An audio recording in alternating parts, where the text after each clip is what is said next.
Well, many people claim to be investigating the crimes in this worldwide attempt to murder and maim a large chunk of humanity. But very few of them have the background, the instinct, and the proven track record of George Webb. Tonight, we're going to look at how our own government, which includes all of the agencies, and the military leadership, including the Pentagon, the DoD, and numerous companies under them, that they have created under the disguise of public-private partnerships to pilfer many billions of dollars from taxpayer money to actually fund this mass genocide. The evidence is mostly in plain sight, as you will learn. And George Webb joins me now. George, so good to see you again. We go back as far as the DC days, not as closely as we're working together now, but I'm really excited to have you on the show. You're an icon. Jane, it's such an honor to be here again. I love the background that you got there with the heart now that I've been diagnosed with myocarditis. Oh, no, don't say that. You're joking, yeah. Right? I hope. No. I just went through this multifunctional cardiogram, which is third generation EKG. Really? And it's, there's 12 tests that it way advanced mathematics. I can't go into it, but yeah, I hit on all 5 of my tests, myocarditis across the board on all 3 myocarditis tests. You took the shots, correct? I took one. I took the J&J. Okay, and I want to get into that later in the show. Sure. Because I do want to hear more about that follow-up. And I know you won't take any more because I'm worried for you. Okay, I want to start out. It's been a long time in coming getting you on the show. Just because both of us are so crazy busy and all of that. But one of the impetus for getting you on like now was I recently saw you in some airplane hangar in some undisclosed location, you said, with some heavy hitters and some people who on the front lines who I think are controlled opposition. We can get into that later. But tell me about the meeting, and you can tell the audience who was there and how the heck did you get into that?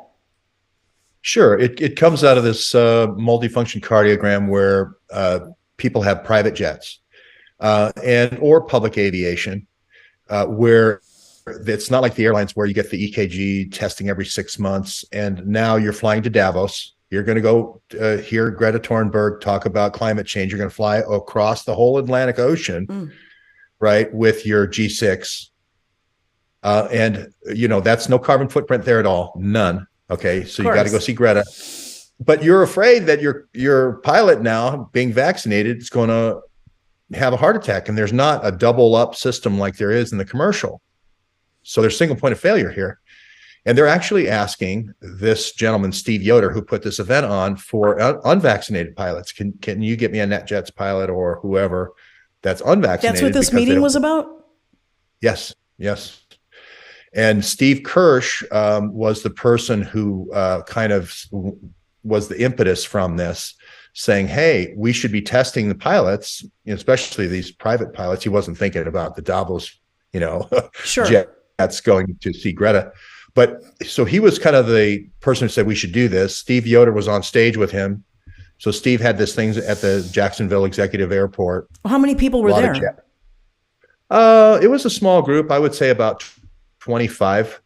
There was 7 presenters, a couple of cardiologists. Who were the presenters, if you don't mind me asking? Sure. Judy Mikowitz presented on immune systems, plants, animals, and humans. Ryan Cole did the watch the water thing as a retired chiropractor, kind of talking about how he researched this. He had Ryan Cole is the forensic pathologist. Oh, excuse me. I'm sorry. Brian Ardis. Was there. Ardis was there. Okay. He presented after Judy, and then Ryan Cole presented slides of cardiac damage, myocarditis type damage around the heart. So that was the lineup. And then there was Dr. Levy, who just has a paper out, cardiologist. And I'm not sure of his first name. I think it may be Paul, but he talked about how there was no incidence of myocarditis until 2021, hardly any that a practicing cardiologist would see in their practice. And then all of a sudden it just shot straight up like 16,000 cases. And then the next year was like 14,000 cases. And I'm one of them. You didn't have the famous cardiologist, Dr. Peter McCullough, who pushes Paxlovid and Novavax? Well, all I know about Peter McCullough, I did one show with him, and He said that the spike proteins went to the parasites in the heart, and that turned out to be right. So the jury's still out there, but the jury is not out about, as far as I'm concerned, Bob Malone, who we'll talk about hopefully a little later, who I think is tagging on to these guys. I'm not sure about any. We'll definitely get to that, because before we leave this meeting, this collection of people, I only want to mention that Dr. Ryan Cole has come out. You know, the worldwide exclusive I broke over a year ago on the white fibrous clots with the embalmer Richard Hirschman. Cole has consistently come out to dismiss them. He's called them cholesterol. By the way, he sat on Hirschman's samples for 12 weeks and didn't do anything. That's when and why I brought in Mike Adams to come in and do some mass spectrometry, because he refused to do anything about it. That's very worrisome to me. I don't know what Steve Kirsch's agenda is, but we'll just leave that one there. He's interfered with some of my investigations.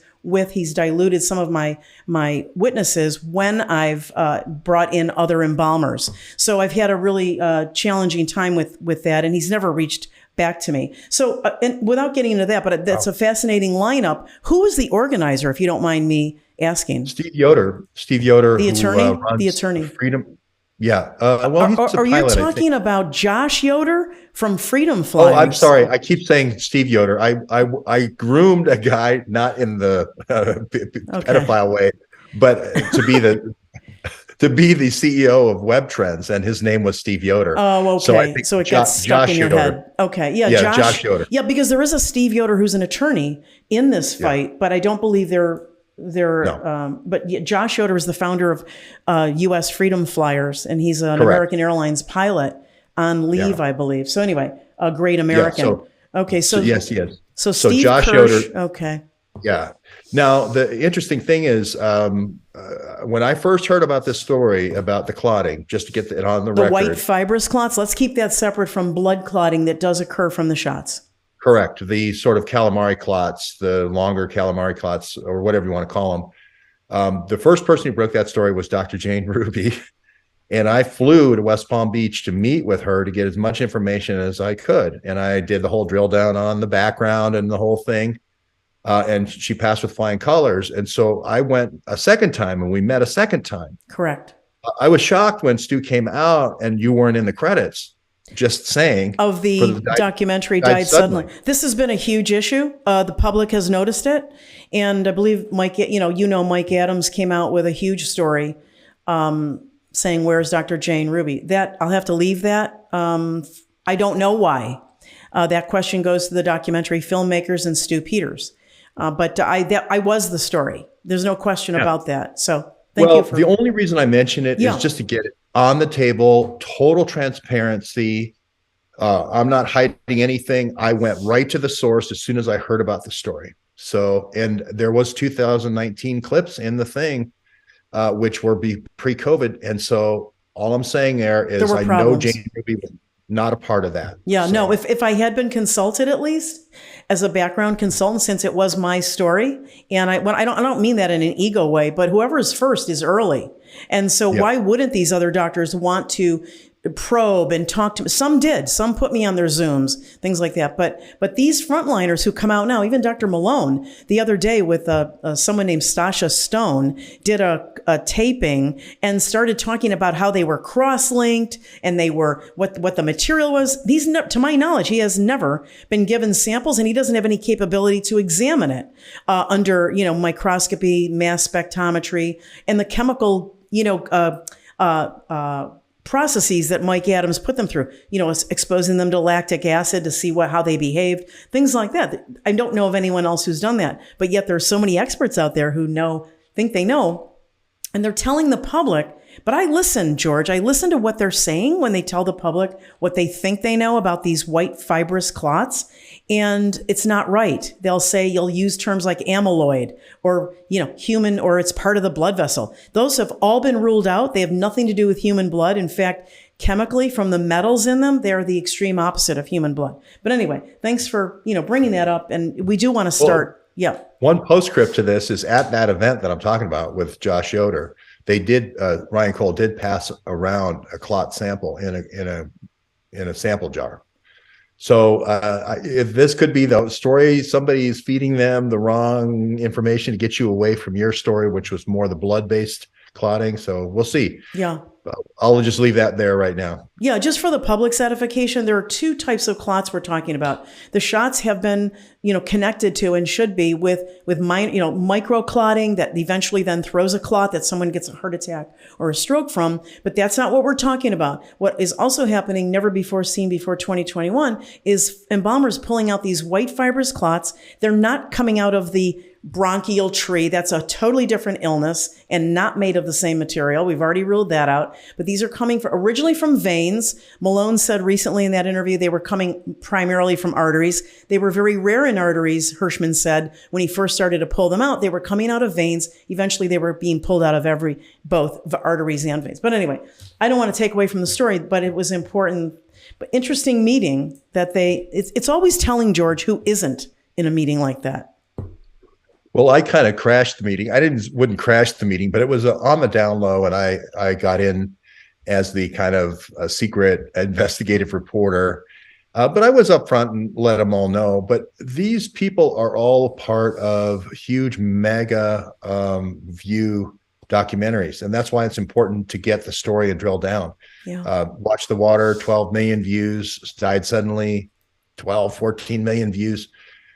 So I want to put everybody's, head together and get all the information on the table. And that's one of the reasons we're talking. I appreciate that, but the wrong heads were there and heads that should have been there were not there.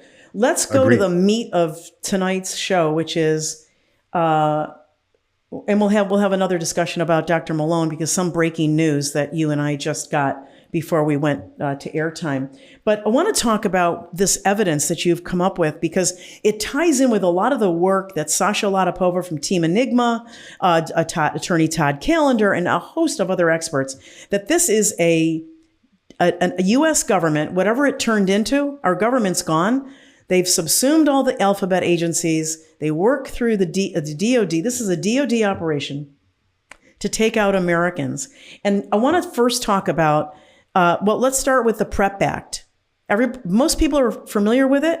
It's the Preparedness Act that literally gave this government and its entities carte blanche. So take it away, help people understand what this is and how it's being used by the government right now.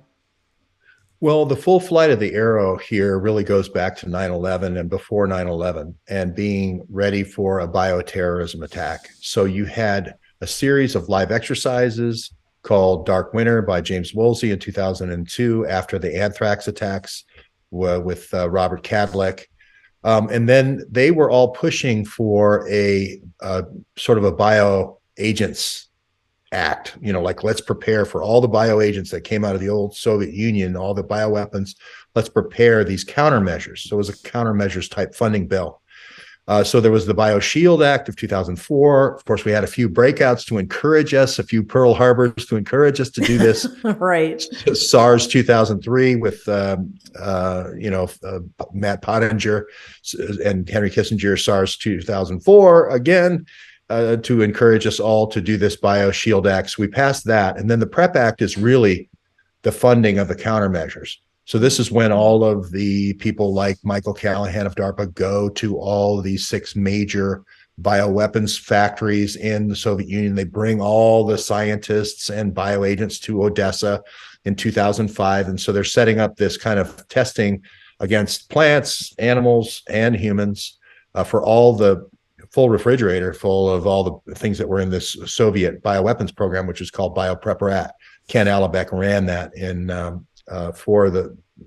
he was a big part of getting the BioShield Act and also the PrEP Act. Mm-hmm. Now, fast forward to Robert Malone and Latipova. You had a great interview with Latipova that kind of broke down these public-private partnerships, as you referred to. And the Alchem is the one that Robert Malone was associated with. And let's talk about that. Yeah, let's talk about that. It's a tiny little shack, by the way, outside of Gainesville. And I have a picture of it here, so we're going to throw it up there while you're talking about it. Okay. Well, it's in a little town called Alachua, which is turned into a big biohub. There was a huge amount of money came from, I can't remember who the billionaire was, And usually when this happens near a major university so that they can use that university talent to test these things, it's usually, and there's a biotech park they put out there.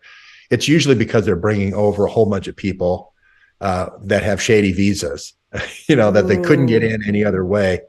And anyway, they're all there. All these Ukrainians and Russians are in Alachua working with Bob Malone. And I couldn't believe it when I went there, and I've gone there several times, and they're working on things like nanoparticles. They're working on things that would form long white clots in veins. It's unbelievable. George, how did you learn that? Did they disclose to you that he was part of their organization?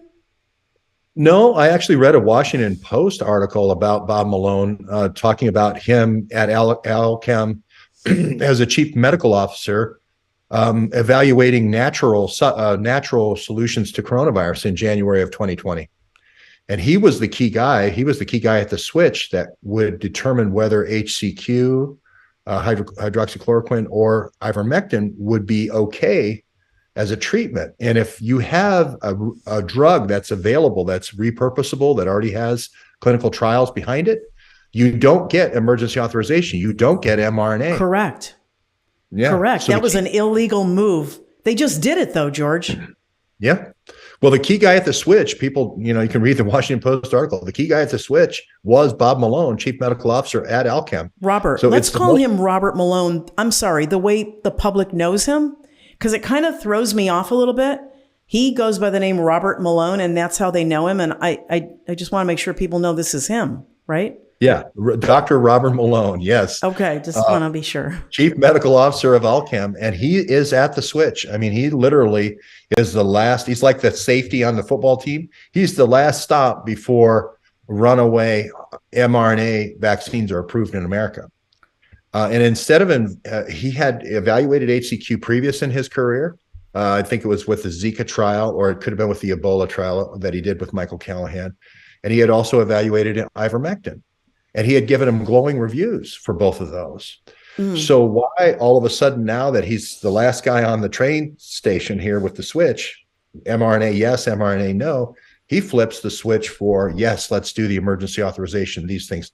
And he picks kind of a blind dog. Instead of picking ivermectin to evaluate, or HCQ, he picks the blind dog of Pepsid AC. Famotidine, yep.